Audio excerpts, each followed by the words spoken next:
नमस्कार दोस्तों, कैसे हैं आप सभी। उम्मीद करता हूं आप लोग ठीक होंगे। दोस्तों, आज के इस वीडियो में हम आपको बताएंगे कि भोजन खाने के बाद कब जल पीना चाहिए। भोजन खाने से पहले का वह कौन सा समय होता है जब जल पी लेने पर जल अमृत का काम करता है। और भी बहुत कुछ इस वीडियो में आपको एक कथा के माध्यम से बताया गया है कि किस प्रकार एक मोर ने बताया कि भोजन करने के बाद जल पीने का महत्व क्या है। चलो कथा को शुरू करते हैं। मित्रों, एक बार की बात है, मृत्युलोक के सबसे महान देवता यमराज जी जब समस्त मनुष्यों को उनके पाप और पुण्य कर्मों का हिसाब करके उन्हें सजा सुना रहे थे, तब चित्रगुप्त जी ने देखा कि उन सभी मनुष्यों में से एक ऐसा बालक था जो बड़ा ही तेजवान प्रतीत हो रहा था। वह देखने में ऐसा लग रहा था कि जैसे वह पृथ्वी लोक के किसी राजा महाराजा का लड़का हो। अब सभी लोगों को उनके पाप और पुण्य कर्मों के हिसाब से दंड मिल जाने के बाद उस तेजवान बालक का नंबर आता है। वह बालक जब चित्रगुप्त के समक्ष आता है तो चित्रगुप्त महाराज यमराज के कहे अनुसार उसका भविष्य देखते हैं। जब चित्रगुप्त उस बालक का भविष्य देखते हैं तो वह हैरान हो जाते हैं। उस बालक के भाग्य में ना ही कोई पाप था, ना ही कोई पुण्य था, परंतु फिर भी उसकी मृत्यु 100 वर्ष की आयु से पहले हो चुकी थी। तब चित्रगुप्त महाराज यमराज से कहते हैं, हे मृत्यु के देवता यमराज, महाराज, यह हमारे सामने जो अत्यंत तेजवान पृथ्वी लोक पर जैसे राजाओं की संतान होती है वैसा ही दिखने वाला यह बालक, इसने ना तो अपने जीवन में कोई पाप किया है और ना ही कोई पुण्य किया है। इसके पाप और पुण्य का कांटा बराबर है, परंतु फिर भी इस बालक की मृत्यु किस कारण से इतनी जल्दी हो गई है। कलयुग के प्रत्येक मनुष्य को तो 100 वर्ष की आयु निर्धारित की गई है, तो इस बालक के साथ यह अनर्थ कैसे हो सकता है। इस बालक को समय से पहले यमलोक क्यों बुला लिया गया है। तब यमराज जी कहते हैं, हे चित्रगुप्त, इस बालक को यमलोक बुलाने का कारण और कोई भी नहीं, बल्कि यह बालक खुद है। इस बालक के द्वारा भोजन करते समय जल का गलत समय पर सेवन किए जाने से इस बालक की मृत्यु हुई। हे चित्रगुप्त, चलो मैं तुम्हें इस बालक की मृत्यु के पीछे का रहस्य क्या था, मैं आपको इस बालक के पूर्व काल की बातें आपको बताता हूं कि वह जल का कौन सा दुरुपयोग था जिसकी वजह से इस बालक की मृत्यु हो गई। हे चित्रगुप्त, मैं आपको इस बालक के द्वारा इसके जीवन में की गई गलतियां आपको बताऊंगा। वह गलतियां किसी भी मनुष्य को अपने जीवन में नहीं करनी चाहिए, नहीं तो उसका हाल भी वैसा ही होगा जैसा इस बालक का हुआ है। इस बालक के बीते हुए कल की कहानी प्रत्येक मनुष्य के लिए अत्यंत महत्वपूर्ण है। अगर कोई भी मनुष्य मेरे द्वारा बताई गई बातों पर अमल करेगा तो अवश्य ही उसे जो 100 वर्ष की आयु मिली है वह अपनी पूरी आयु जी सकेगा। अब महाराज यमराज उस बालक की कहानी को सुनाना प्रारंभ करते हैं और कहते हैं कि हे चित्रगुप्त, यह बालक मध्य देश के राजा राणा प्रताप का पुत्र है। अब मैं आपको इस बालक के पिता के विषय में आपको बताता हूं। मध्य देश के राजा राणा प्रताप एक धीर वीर, सद्गुण संपन्न, वेदों का पालन करने वाले एक महान राजा थे। राजा राणा प्रताप के मन में समस्त प्राणियों के लिए उसी प्रकार का प्रेम था जैसा वह अपनी पत्नी से करता था। राजा की पत्नी का नाम रानी था। राजा राणा प्रताप का आचरण उसकी पत्नी रानी के तपोबल और ज्ञान दर्शन से ही था। रानी एक आर्ष की पुत्री थी, इसी वजह से उनके आचरण महर्षियों जैसे थे। इसी वजह से राजा राणा प्रताप का आचरण भी अपनी पत्नी के आचरण की वजह से बदल गया था। राजा राणा प्रताप को समस्त पशु पक्षियों से विशेष प्रेम था। वह किसी भी जानवर या मनुष्य या किसी भी जाति के जीव को दुखी, निराश, हताश नहीं देख पाते थे। राजा राणा प्रताप और उसकी पत्नी रानी के इन आचरण की वजह से ही उन्हें एक अत्यंत तेजवान पुत्र की प्राप्ति हुई। अब यमराज कहते हैं, हे चित्रगुप्त, वह यही बालक था। जब राजा राणा प्रताप को पुत्र की प्राप्ति हुई तब राजा राणा प्रताप ने अपने घर पर एक छोटा सा प्रीति भोज रखा और उसमें नाना प्रकार के पकवानों को बनाने के लिए अपने सैनिकों को आदेश दिया। साथ ही अब राजा राणा प्रताप ने कहा कि मैं अपने ससुराल रानी के घर निमंत्रण देने खुद जाऊंगा। अब राजा राणा प्रताप अपने ससुराल निमंत्रण देने के लिए जब रास्ते में निकला तो थोड़ी दूर चलने के बाद उसने रास्ते में देखा कि एक शिकारी अपने हाथ में एक मोर को पकड़कर लेकर जा रहा है।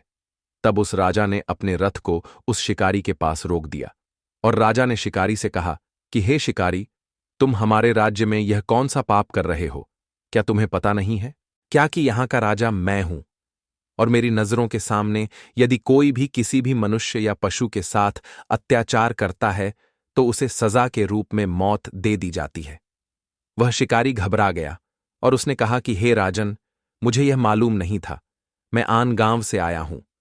कृपया आप मुझे ऐसा कोई भी दंड ना दें जिससे मेरे जीवन निर्वाह में कोई परेशानी आए, क्योंकि मेरे घर पर मेरी 2 संतानें हैं।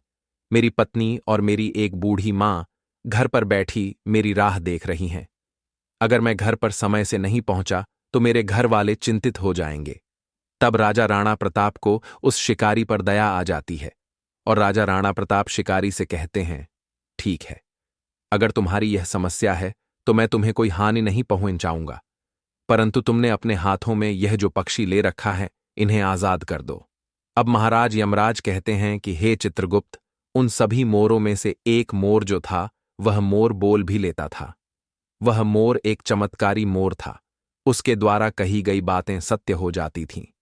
जब शिकारी ने सभी मोर को छोड़ा तो सारे के सारे पक्षी उड़ गए, परंतु वह मोर राजा राणा प्रताप के पास जाकर उनके रथ पर बैठ गया। मोर राजा के साथ साथ रानी के मायके गया, साथ ही वापस फिर से राजा राणा प्रताप के महल में वापस लौट आया। अब राजा राणा प्रताप ने भी उस मोर को अपना लिया और उसकी सेवा करने लगा। वह मोर रोज सुबह होते ही राजा राणा प्रताप को अच्छे अच्छे भजन सुनाता था और शाम होते ही राजा को सुलाने के लिए एक बहुत ही सुंदर कहानी सुनाता था, जिससे राजा उस मोर के आ जाने के बाद बहुत ही प्रसन्न थे।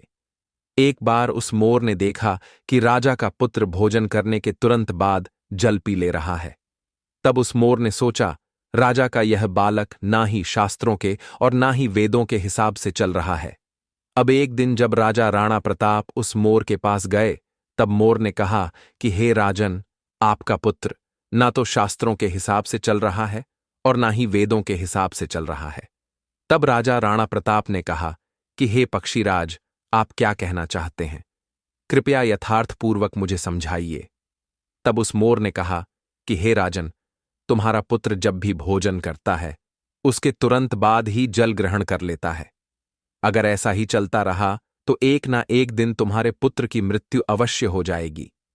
हे राजन, आगे चलकर कोई परेशानी ना हो, इसलिए मैंने आपको पहले से ही सचेत कर दिया है। अब राजा राणा प्रताप उस मोर की बातों को ध्यान नहीं देते और उनका पुत्र नित्य भोजन करने के तुरंत बाद ही जल ग्रहण कर लेता था। जब यही प्रक्रिया 6 महीने तक लगातार चलती रही तो एक दिन उस राजा के लड़के की मृत्यु हो गई। तब उस राजा को खुद पर बहुत निराशा हुई। अब वह राजा पुनः उस मोर के पास गया और उससे बोला, हे पक्षीराज, आपको यह बात कैसे पता चली कि भोजन को करने के तुरंत बाद पानी पी लेने पर मनुष्य की मृत्यु हो जाती है? तब उस मोर ने कहा, हे राजन, मैंने तो आपसे पहले ही कहा था कि अगर आपका पुत्र इसी प्रकार से भोजन करने के बाद तुरंत ही जल का सेवन करेगा तो उसकी मृत्यु हो जाएगी, परंतु आपने मेरी बात नहीं मानी और उसी का परिणाम आज आप भोगत रहे हैं। आज से पहले मैं मुनि पुलस्त्य के आश्रम में रहा करता था। तब मुनि पुलस्त्य ने ही मुझे बताया था कि भोजन करने के तुरंत बाद जल पीने से मनुष्य की मृत्यु हो जाती है। अब यमराज जी कहते हैं, हे चित्रगुप्त, यही कारण था कि इस बालक की मृत्यु हो गई।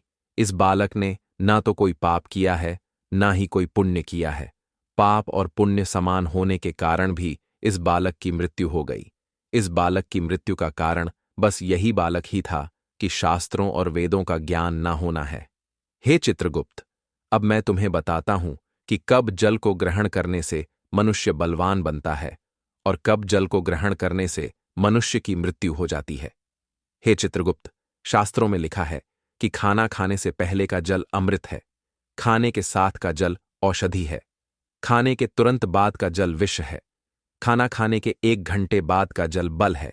अब इसका तात्पर्य यह है कि भोजन करने से पहले जो भी मनुष्य जल पीता है वह अमृत के समान होता है। अब यमराज आगे कहते हैं कि खाने के साथ जब कोई मनुष्य जल पीता है तो वह औषधि का काम करता है। इसके बाद खाने के तुरंत बाद का जल विष है। इसका मतलब है जो भी मनुष्य खाना खाने के तुरंत बाद ही जल को ग्रहण कर लेता है वह जल मनुष्य के शरीर में विष के समान ही कार्य करता है। अब यमराज जी आगे कहते हैं कि खाने के 1 घंटे बाद का जल बल है। इसका मतलब है कि खाना खाने के 1 घंटे बाद जो भी मनुष्य भोजन करता है वह बल के समान ही कार्य करता है। अगर मनुष्य वेदों और शास्त्रों के हिसाब से चले तो प्रत्येक कलयुग के मनुष्य की आयु 100 वर्ष निर्धारित की गई है, तो प्रत्येक मनुष्य 100 वर्ष जी पाएगा।